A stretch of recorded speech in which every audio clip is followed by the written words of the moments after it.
चलो बच्चों, आज हम अभी जो हमने पहले पढ़ाया था आपको बेसिक था कैलोरीमेट्री का। अब हम कैलोरीमेट्री में एक हमारा सबसे मेन टॉपिक है जो एयरफोर्स एग्ज़ाम में इसी टॉपिक का सवाल आता है। और ये सवाल तुम लोग बहुत ही ज़्यादा मिस्टेक करते हो सॉल्व करने में। इसका नाम है प्रिंसिपल ऑफ कैलोरीमेट्री। यहाँ सवाल कैसा होगा कि दो डिफरेंट टेम्परेचर का वाटर है, उसे मिलाया गया, फाइनल टेम्परेचर क्या होगा। आइस को पानी में मिलाया गया, फाइनल टेम्परेचर क्या होगा। भाप को पानी में मिलाया गया, फाइनल टेम्परेचर क्या होगा। ठीक है बच्चों, तो ध्यान से सुनना इस पूरे लेक्चर को। आइए, सबसे पहला टॉपिक हमारा है प्रिंसिपल ऑफ कैलोरीमेट्री। ये प्रिंसिपल ऑफ कैलोरीमेट्री क्या कहता है कि अगर एक ठंडी और एक गर्म दो बॉडी आपस में कांटेक्ट में आएंगी तो ज़रा आप सोचो अपने दिमाग से, जो गर्म बॉडी होगी उससे हीट का फ्लो ठंडी बॉडी की तरफ होगा और तब तक होगा जब तक दोनों के बीच में इक्विलिब्रियम साम्यावस्था ना बन जाए। तो उस कंडीशन में पूछते हैं एग्जाम वाले कि फाइनल टेम्परेचर क्या होगा। तो यहाँ पे हीट लॉस कौन करेगा? जो बॉडी गर्म होगी। और हीट गेन कौन करेगा? जो बॉडी ठंडी होगी। तो जितनी गर्म वाली बॉडी हीट लॉस करेगी, ठंडी वाली बॉडी उतनी ही हीट गेन करेगी। ठीक है बच्चों, तो ये होता है heat lost by hot body equal to heat gain by cold body. ठीक है बच्चों, अब यहाँ पर हमारे पास सेम स्टेट के, चाहे पानी पानी हो चाहे कोई ठोस और ठोस हो, सेम स्टेट के दो सब्सटेंस जिनके मास m1 है, एक का मास m1 दूसरे का मास m2, उनकी स्पेसिफिक हीट, उनके टेम्परेचर आपको गिवन है, उनको मिलाया गया। तो मिलाने के बाद फाइनल टेम्परेचर कैसे निकालेंगे हम लोग? तो ध्यान से सुनना बेटा, जो फाइनल टेम्परेचर आएगा उसकी वैल्यू जो ज़्यादा होगा टेम्परेचर और जो कम होगा उनके बीच में लाई करेगा। जो थीटा यहाँ पे है फाइनल टेम्परेचर, ये θ1 से छोटा होगा और जो θ2 से बड़ा होगा। ध्यान रहे बेटा, थीटा की वैल्यू θ1 और 2 के बीच में लाई करने वाली है, ये बात याद रहे। अब यहाँ पे हम लोग देखते हैं कि भाई जो ये गर्म वाली बॉडी है वो थीटा टेम्परेचर तक आने में, θ1 से थीटा तक आने में कितनी हीट लॉस करेगी। यहाँ पे टेम्परेचर का चेंज हो रहा है बस केवल, तो हीट का फॉर्मूला होगा Q equal to MC delta theta. हमने पहले वाली वीडियो में बात की थी।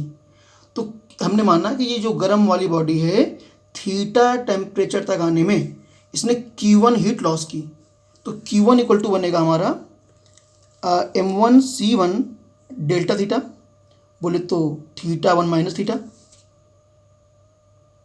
अब जो ठंडी बॉडी बेटा है वो हीट गेन करेगी। कितनी हीट गेन करेगी? MC डेल्टा थीटा से पता करेंगे हम लोग, क्योंकि टेम्परेचर चेंज हो रहा है। बहुत ध्यान से समझो कौन सा फॉर्मूला क्यों लगा रहे हैं। MC डेल्टा थीटा क्यों लगा रहे हैं? क्योंकि टेम्परेचर चेंज हो रहा है। तो यहाँ पे हमने लिखा heat gain by cold body, वो Q2 है, M2C2 डेल्टा थीटा। अब थीटा और θ2 में से कौन बड़ा होगा? थीटा बड़ा होगा। थीटा की वैल्यू θ2 से बड़ी होगी, तो थीटा से θ2 को सब्ट्रैक्ट करोगे तो वहाँ से आपको मिलेगा Q2। अब क्या है? प्रिंसिपल ऑफ कैलोरीमेट्री बोलता है कि जितनी हीट लॉस होगी उतनी गेन होगी भैया। तो Q1 इक्वल टू Q2 करो। चलो, अब जब आपने किया Q1 इक्वल टू Q2 और सॉल्व किया तो यहाँ से हमारे पास थीटा की बहुत प्यारी वैल्यू आ गई, M1 C1 θ1 plus M2 C2 θ2 divide by M1 C1 plus M2 C2। अब ये फॉर्मूला हम लोग डायरेक्ट यूज करेंगे, है ना। लेकिन कब? जब दो सेम स्टेट की बॉडी आपस में मिक्स की जाएंगी। चाहे दो हम लोग बेटा लिक्विड मिक्स करें आपस में, चाहे दो मिक्स करें आपस में सॉलिड, तब के लिए ये फॉर्मूला हम लोग यूज करेंगे। ठीक है ना। तो ये एक सवाल बेटा हमारे पास आ गया कि 50 सेल्सियस का 100 ग्राम पानी है, इसको हमने 10 सेल्सियस के 100 ग्राम पानी में मिला दिया, तो फाइनल टेम्परेचर क्या होगा? अब बताओ इसमें ठंडी कौन सी है, गर्म कौन सी है? अब जो फाइनल टेम्परेचर थीटा बनेगा वहाँ तक आने में हीट कौन लॉस करेगा? 50 सेल्सियस वाली, और हीट गेन कौन करेगा? 10 सेल्सियस वाली बेटा। तो आप चाहो तो एकदम तरीके से लगा दूँ अगर, लेकिन आपके पास फार्मूला है, वो बहुत टफ भी नहीं, फार्मूला तो आसान था। m1c1 theta 1 plus m2c2 theta 2 divide by m1c1 plus m2c2।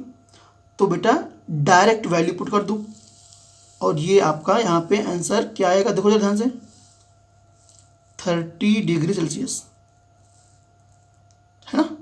इस प्रकार से आपने इस क्वेश्चन को सॉल्व कर दिया। क्या था कि दो वाटर, डिफरेंट टेम्परेचर के दो वाटर बेटा मिलाए गए थे, तो आपने उसका फाइनल टेम्परेचर ऐसे निकाल दिया। ध्यान रहे बेटा, हमने ये फॉर्मूला क्यों लगाया, ये बात ध्यान रहे, क्योंकि दोनों लिक्विड लिक्विड मिलाए गए हैं आपस में। अब देखो बेटा, यहाँ पे जो सामान्य सोच के बच्चे होते हैं वो क्या करते हैं कि भैया उन्होंने देखा यार एक का टेम्परेचर थीटा 1 है, एक का थीटा 2 है, बोले क्या करें, हम क्या करें, दोनों को ऐड करके डिवाइड बाई 2। ये हमेशा नहीं होगा बेटा, कभी कभी तुक्का लग जाएगा। तो इसके लिए कंडीशन है कि final temperature theta 1 plus theta 2/2 कब होगा। उसके लिए कंडीशन है कि दोनों बॉडी के मास इक्वल हों और दोनों बॉडी सेम लिक्विड हों, सेम नेचर की हों, सेम सॉलिड हों, तब theta equal to theta 1 plus theta 2 आप कर सकते हो। कब, जब दोनों के मास इक्वल हों, दोनों का नेचर इक्वल हो, समझ रहे हो बेटा, तब ये theta equal to theta 1 plus theta 2 आप करोगे। अब देखो बेटा, नेक्स्ट टॉपिक हमारा यहाँ पे है आइस वाटर का मिक्सचर। जब बर्फ़ को पानी में मिलाएंगे तो फाइनल टेम्परेचर क्या होगा। अब थोड़ा यहाँ पे तुम्हें दिमाग से सोचना पड़ेगा कि भाई यहाँ पे जब पानी को बर्फ़ में मिलाओगे और बाहर से गर्म नहीं कर रहे हो कि आपने बाहर से हीट देना शुरू कर दिया। कुछ बच्चे सोचेंगे, बहुत दिमागदार होते हैं ना वो, भैया हम तो सर जी हम बाहर से गर्म करेंगे। नहीं बेटा, यहाँ बाहर से नहीं गर्म करना है। तो आप हीट कहाँ से लाओगे, बर्फ़ को पिघलाने के लिए पानी से हीट लाओगे। अच्छा, पानी कब तक हीट देता है, पानी कब तक हीट दे सकता है। मान लो आपके पास कुछ टेम्परेचर का पानी है, तो वो पानी कब तक हीट देगा, जब तक वो 0 सेल्सियस के पानी तक न पहुंच जाए, तब तक हीट देता रहेगा। क्यों भाई, अब 0 के बाद तो हीट दे नहीं पाएगा ना वो। Very good. अच्छा, बर्फ़ हीट कब तक लेगी, मान लो बर्फ़ कुछ नेगेटिव टेम्परेचर की है, तो बर्फ़ हीट कब तक लेगी बेटा, जब तक वो 0 सेल्सियस के पानी में ना बदल जाए। समझ रहे हो बेटा, तब तक बर्फ़ हीट लेगी। भैया अगर 0 सेल्सियस की बर्फ़ भी है तो पिघलेगी ना। पिघल के पहले क्या बनेगा, पिघल के पहले 0 सेल्सियस का पानी बनेगा। जब तक पूरी बर्फ़ पिघल नहीं जाएगी तब तक मिक्सचर में पानी जो रहेगा वो 0 सेल्सियस का ही रहेगा। जब पूरी की पूरी बर्फ़ पिघल जाएगी 0 सेल्सियस के पानी में, तब जो हीट और मिलेगी उससे बर्फ़ का टेम्परेचर रेज होगा। तो बर्फ़ हीट कब तक बेटा लेगी, 0 सेल्सियस के पानी में कन्वर्ट होने तक उसको हीट चाहिए। उसके बाद जो हीट मिलेगी उससे उसका टेम्परेचर रेज होगा। बात समझ आ रही है बेटा, वेरी गुड। तो अब हमें यहाँ पे देखना है कि भैया पानी कितनी हीट दे पाएगा और बर्फ़ को पूरा पिघलाने के लिए कितनी हीट चाहिए। अगर पानी जितनी हीट देगा उतनी ही हीट बर्फ़ को चाहिए पिघलने के लिए पूरा, तब फाइनल टेम्परेचर 0 डिग्री सेल्सियस रहेगा। अगर पानी द्वारा दी गई हीट बर्फ़ को पिघलाने के लिए जितनी हीट चाहिए उससे ज़्यादा है, तब फाइनल टेम्परेचर बढ़ जाएगा। और अगर पानी द्वारा दी गई हीट बर्फ़ को पूरा पिघलाने के लिए जितनी हीट चाहिए उससे कम है, तो बेटा बर्फ़ पूरा पिघलेगी ही नहीं मिक्सचर में, और उस अवस्था में फाइनल टेम्परेचर 0 सेल्सियस रहेगा, क्योंकि मिक्सचर अभी पूरा पिघला नहीं है। देखो बच्चों, ये सवाल है कि 20 ग्राम आइस है 0 सेल्सियस की, उसको हमने 100 ग्राम 20 सेल्सियस के पानी में मिक्स किया, तो बताओ कि पानी मैक्सिमम कितनी हीट दे पाएगा, फर्स्ट क्वेश्चन। दूसरा है बर्फ़ को पूरा पिघलाने के लिए कितनी हीट चाहिए, और तीसरा बेटा है फाइनल टेम्परेचर उस मिक्सचर का। तो भैया पानी मैक्सिमम हीट कब तक देगा? जब तक भैया वो किसी टेम्परेचर से 0 सेल्सियस तक ना पहुंच जाए। तो ये होगा maximum heat lost by water, जितने भी टेम्परेचर का वो है तो वहाँ से 0 सेल्सियस तक आने तक वो हीट देगा। तो MC delta theta, temperature change होगा तो फॉर्मूला MC डेल्टा थीटा चलेगा बेटा हमारा। सारी वैल्यू पुट कर दो, आपका आंसर आ गया 2000 कैलोरी। अब बर्फ़ को पूरा पिघलाना है। यहाँ जो बर्फ़ है वो 0 सेल्सियस की बर्फ़ है। पूरा पिघलाने का मतलब है वो 0 सेल्सियस के पानी में चेंज कर दें। यहाँ पे स्टेट बदल गई बेटा, क्या बदल गई? स्टेट। तो heat required to melt ice completely, भैया स्टेट बदल गई तो Q = ml। वैल्यू पुट करो, 1600 कैलोरी आपका आंसर आएगा। अच्छा, तो अब ध्यान से देखो बेटा, यहाँ पानी हीट दे कितनी रहा है? 2000 कैलोरी। और बर्फ़ को पिघलने के लिए हीट चाहिए कितनी? 1600 कैलोरी। तो भैया जो 400 कैलोरी हीट बची पानी के द्वारा दी गई, अब वो किस काम आएगी? अब वो मिक्सचर के टेम्परेचर को रेज करेगा बेटा। तो पूरे मिक्सचर का मास कितना हो गया?